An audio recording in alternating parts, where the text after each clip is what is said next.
Lauren, thank you for warm welcome. Thanks for having me. Before start, I want to spend a few minutes by saying congratulations and thank you words for Larry and Alex for keeping this conference alive for so long, and for all people involved in it, organizers, volunteers, especially coordinators of volunteers, such as Vika Bashkovskaya, Filip Rumak, and Alessia Volodko. You're the best. I myself was a volunteer on this conference for a couple of years back in the days, and it really changed my life, helped me get into game development and be where I am today. So let's give a short round of applause to everyone who is involved in it. Okay, before we start, I want to ask a few questions in the audience. So who is considering himself as indie, solo dev, small developer? Just raise your hand. Okay, and who is right now working on the game in production and want to release it like very soon, or like 6 months, 1 year? Okay, is it? I guess it's only you in the audience. So is it PC or mobile? Browser game. Okay, cool.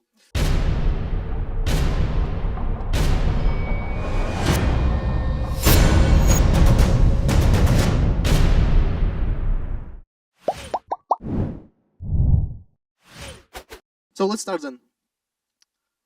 First of all, short disclaimer. Everything you see and hear from me in this presentation, it's my personal thoughts and opinions. It's not related to Unity or Supersonic, and these companies could have different vision on it. So consider it as my own opinion. Let's start. So who am I? My name is Igor. I'm game designer working at Supersonic from Unity. It's hyper-casual publishing department in Unity. So basically, we're releasing small mobile games, mainly monetized by ads. Also, as a slide, you can see some projects that I helped to release and support through my career. So yeah, just short introduction. Who am I? So what hyper-casual is? Anyone in the audience know what this type of games is? Just raise your hands. Okay, some people know. But let me just give you, for all other people, some introduction what it actually is. So I have actually 2 answers for you. First one, very simple, straightforward. It's very simple mobile games with very easy to control input, easy to understand, mainly monetized by ads. Short ads like interstitial videos, 30-second one, and rewarded one, which initiated by player. Usually like session length lasts about 3-5 minutes, and overall playtime could be about 15-20 minutes by average. So yeah, and one main point is user acquisition costs. Majority of users came from user acquisition activity. It means we're buying users through advertising platforms like Facebook ads, Unity, Uplovin, this kind of platforms, and of course Iron Source. So here you can see some examples of hyper-casual games. As I said, it's very simple ones, easy to control, easy to understand. And what's best about these games, it could be about anything, about any topic, any theme, and almost any genre. So you can see some like idle arcade versions, some just runners, and just arcade ones. But second answer to this question for me, it's about philosophy. So yeah, like it's starting with very easy to understand gameplay, very easy to interact input, but then it evolves to actual mentality. So what I mean by that, here's our hyper-casual pipeline, or at least how I see it. So everything starts from ideation. Like at the beginning, we're picking an idea. It could be about anything. Main point is it should be catchy and easy to understand. So if you see some concept, like some video, some GIF image, to anyone, he should realize what it actually is in 1 to 2-3 seconds maximum. It should be very simple.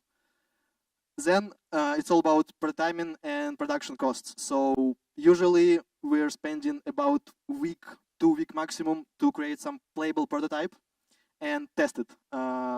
Basically do marketability check. So what it actually is, we're just recording 20-30 seconds videos and putting it on Facebook ads just to get first CPI, the cost per install metric, and then evaluate how promising it is, could we develop it further, and also check some in-game metrics. But at first stage, we did not actually care about in-game because our main goal is to understand, is it marketable or not? Could we acquire users very cheap or not? Then we enter in iteration stage. So that's where actually thinking about gameplay, deepness, depths, and additional features, how actually make users stay longer, pay maybe, or watch more ads.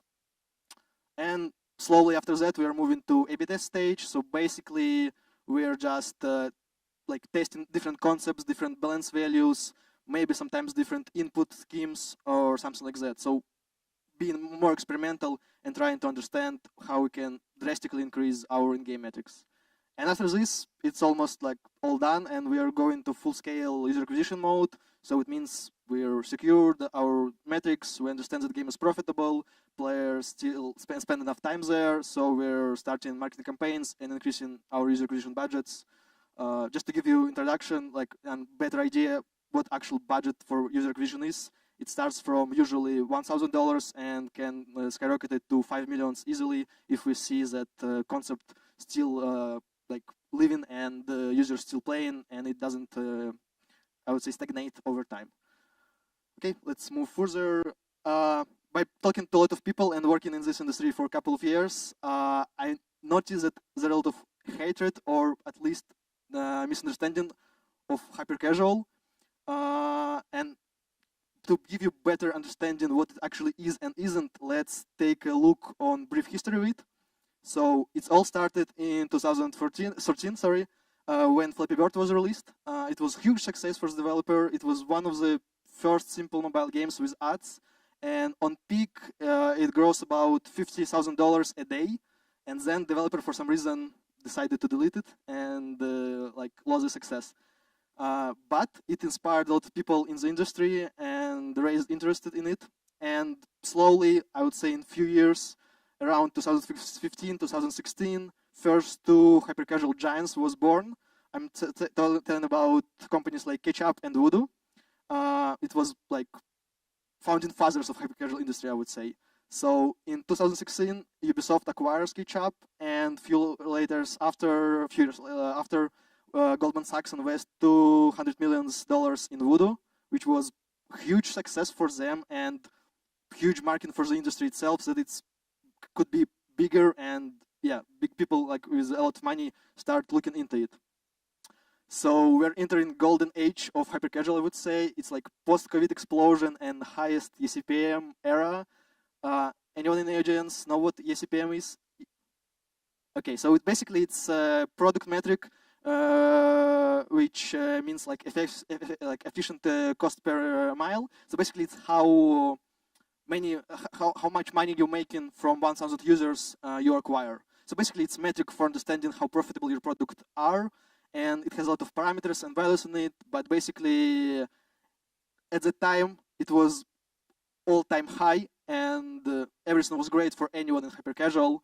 A lot of people was interested in it, started to do startups, and what most important, actually getting funding was very easy. So easy that any like students like with no experience could assemble like 3, 5, even 10 people studio and get easily like funding from publishers or outside investors up to like 10, 15K per month. And usually at this time, industry worked by like monthly payments, usually on like PPP deals or PPI.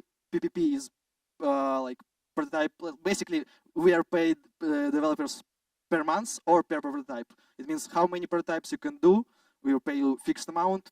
Just to give you more like understanding, usually prototype costed at the time about $1,000 or $3,000, and usual like PPI deal, so it, like per iteration basically, was about like $5,000 to $7,000. For like people without experience, it actually was very great, and what most important is it was very easy to do. So at that time, a lot of interested people came to the industry, but not also interested one. Like it was also about people who don't care about games at all, just saw the opportunity to get free money. So whole market was filled with low quality prototypes, with people who don't understand what they're doing and just for easy, like seeking easy money. Sounds familiar for some indies, right? When Indie Apocalypse appeared, something similar was on Steam top charts, and like when Greenlight came, very same thing, I would say. So now we enter in like 2022. That's where situation get a bit difficult. So at the time, almost all publisher canceled all PvP deals, and PPI started to like decrease amount of studios they work in, and focus on more like advanced project, more like I would say mid-core ones, and switch their direction from simple like 30-60 seconds games to something like Clash Royale and this type of game. So with monetization in app-based ones, and that's where a lot of low-quality studios was disappear or leave the market. And this year, I would call it era of skepticism. So big publisher actually started to quitting the industry. So Voodoo, the founding father of industries, now completely, I would say, canceled their long-term plans for hypercasual, stays only in support mode, and focusing on in-app based casual games. So why indie should consider it right now? One of the, like, I have two answers for it. First of all is competition is decreasing. So big companies leaving, funding is getting less, but also competition is getting less. So right now is much more chances to get published. And also, I know the gentleman from Poland VC attended this conference and had a lecture earlier today. So he wrote a very great article on hypercasual self-publishing. I highly recommend to check it when you have free time. It's actually sort of action plan how to basically do your own user acquisition with your own money in hypercasual. And it's very important to understand that now it's not the best time to actually spend money on user acquisition in hypercasual, but I would say in a year or two, when I would say our like economic situation will change for the better, when company advertisement increase their budget again, and the CPM will actually rise, it will be the best time to start again. And because of lack of competition, because big giant publishers and companies already left and switched their focus, it would be very easy to indie with budget, with some funding for user acquisition to start and enter the market and get successful. And second answer, which is most I think applied for audience of this conference, is because it's not about mobile anymore. So earlier this year, some big publishers started to experiment and porting their successful hypercasual games to other platforms such as PC and consoles. So here you can see example of Johnny Trigger, game of Say Games, ported on Nintendo Switch. There are like few Crazy Labs titles as Dig Deep and Amaze ported on Xbox and PlayStation. And very interesting one, My Little Universe from Estoti, also working with Say Games, was ported on Steam. And this one is very huge and very interesting because they are doing actually what typical indie publisher would do. They're working with Steam festivals, with Steam workshop things, and yeah, it will be released this year. And for indies, it's a great opportunity to actually enter the market, try what hypercasual is, and had a chance to release something that they always wanted on platforms that they always wanted. And here's a few examples of what hypercasual actually is and why it's not about only simple games anymore. So it's Johnny Trigger, which is ported on Switch, Johnny Sniper from same developers, but a bit different concept, even with first-person shooting and this kind of stuff. Dig Deep, that I mentioned earlier, sort of like RPG, idle game. Amaze, just a simple puzzle. Mystical Mixing, sort of potion craft-like from Tiny Build game. And just Desert UI, basically desert cooking game. So you kind of understand how diverse the hypercasual is and what kind of games you could actually try and release there. And at the end, I have some action plans for you and actually what you can do and why hypercasual needs indies right now.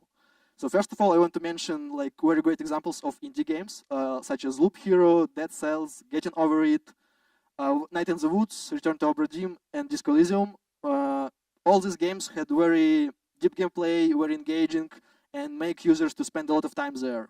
That's what actually we need in hypercasual right now, because like historically, hypercasual people were more about marketing, we're about getting catchy concepts and the stuff that we can easily sell. But when things came to something deep and make users play longer than 15 or 20 minutes, that's where things get difficult. And that's where indie actually could help us. And here's some like action plan, actually what you can start to do.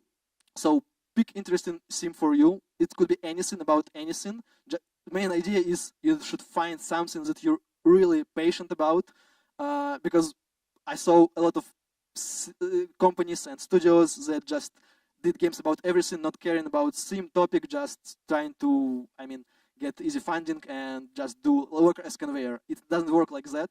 So the topic that you're working on should be very interesting for you. You should be not expert in it, but at least make some effort to understanding what it is about. Then start small. It's all about cheap and fast iterations. So I highly recommend you to not spending a lot of times, like 1 week, 2 week maximum for prototype. And mainly, like most important, it should be very simple. So forget about roguelike games where you have a lot of buttons and the long tutorials. It doesn't work like this in hyper casual. It should be very simple to understand, very easy to interact. And then you can actually start reaching publishers with it. So as soon as you have something to show, something playable, something not even playable, something that moves on the screen, that's the best time to reach publishers, because our main goal is to test marketability first and then increase, like put some money in it. So as soon as you have some moving object like GIFs, some Unity scene working, show it to publisher. They can help you evaluate what you're working on and help you move further. Yeah, so after this, when you get the results, it's only 2 options: iterate on it or kill, nothing in between. So if it shows promising CPI or in-game KPIs, it's probably worth trying. But if after first test you're not sure, you're not really into the sim anymore, and you see that metrics is too low, just kill it. Because in this industry, there was a lot of people who thought that they could actually make something that doesn't work working, and it never happened like that. So don't, I would say, tie yourself to the ideas, just throw them if they doesn't work. And repeat this process as many times as you can, because what's the best about hyper-casual is this is really fast, very simple to make, and you could learn so much by working on this. And most important thing is 80-20 rule. So basically 20% of your input give you 80% of result. So that's basically, I would say, basic rule of hyper-casual. So always remember about that. And on the end, like few examples how indie could rethink what they're doing and publish something in hyper-casual. So the game called Papers, Please, I think everyone aware of it.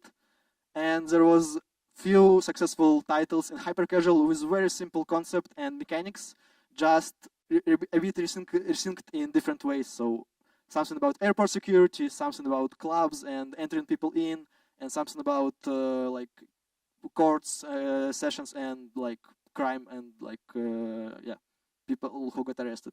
So yeah, that's just quick overview of hyper-casual, how it's working, what it is. I hope it helps, and I hope you interested and I inspired your attitude to check it out. At the end, there's some list of companies that you can actually reach out if you're interested. It's like top hyper-casual publishers at the moment. Even Voodoo, since they a bit moving out of the industry, they still have hyper-casual departments. So feel free to reach anyone. All of these guys are great, and they can help you and test your prototype free. So yeah, and that's it from my side. Thank you for having me. Thank you for your presentation. Moving to the Q&A, we're ending a little early. Does anyone have any questions?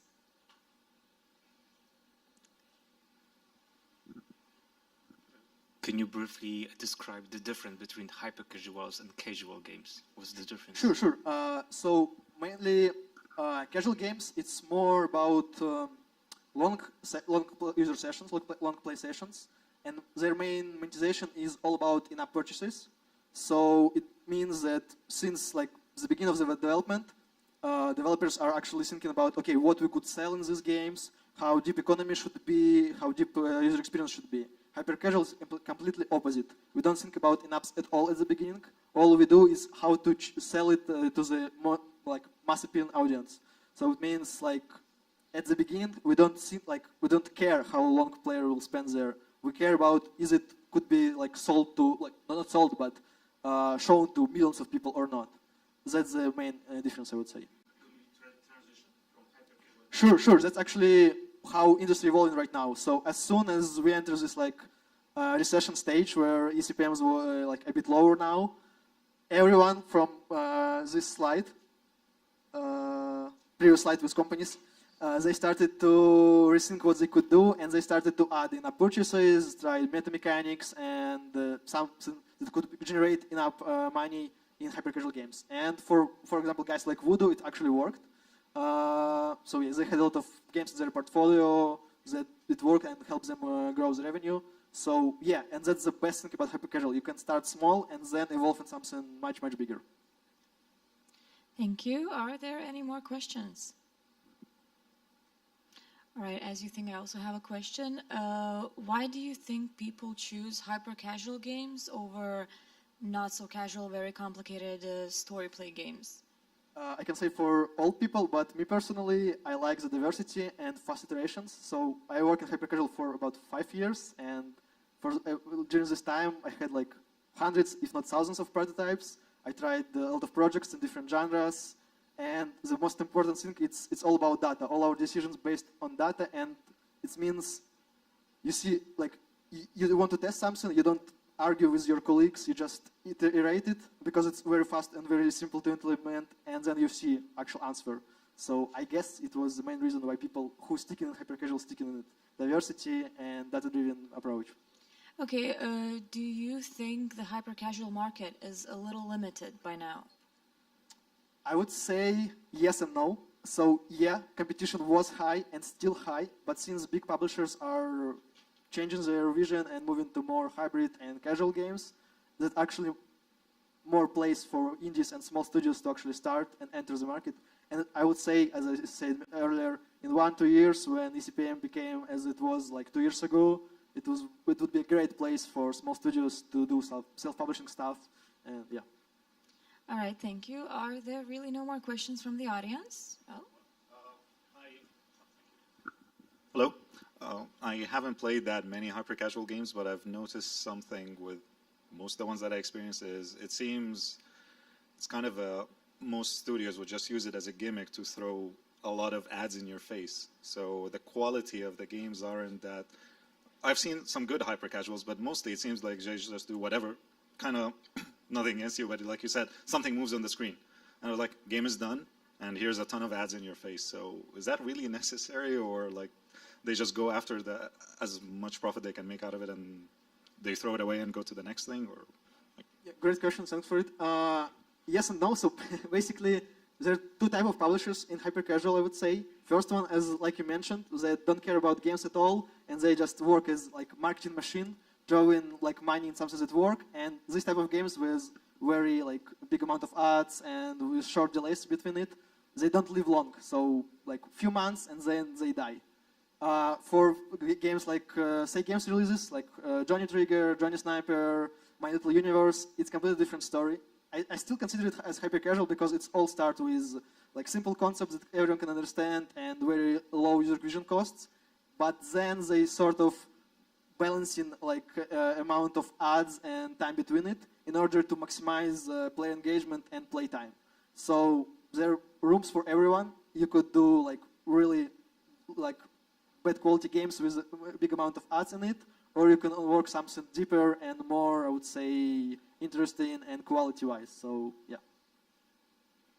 There's another question from the audience. Hi. You mentioned that hyper-casual games are no longer only for mobile devices. They are now also for PC and other consoles.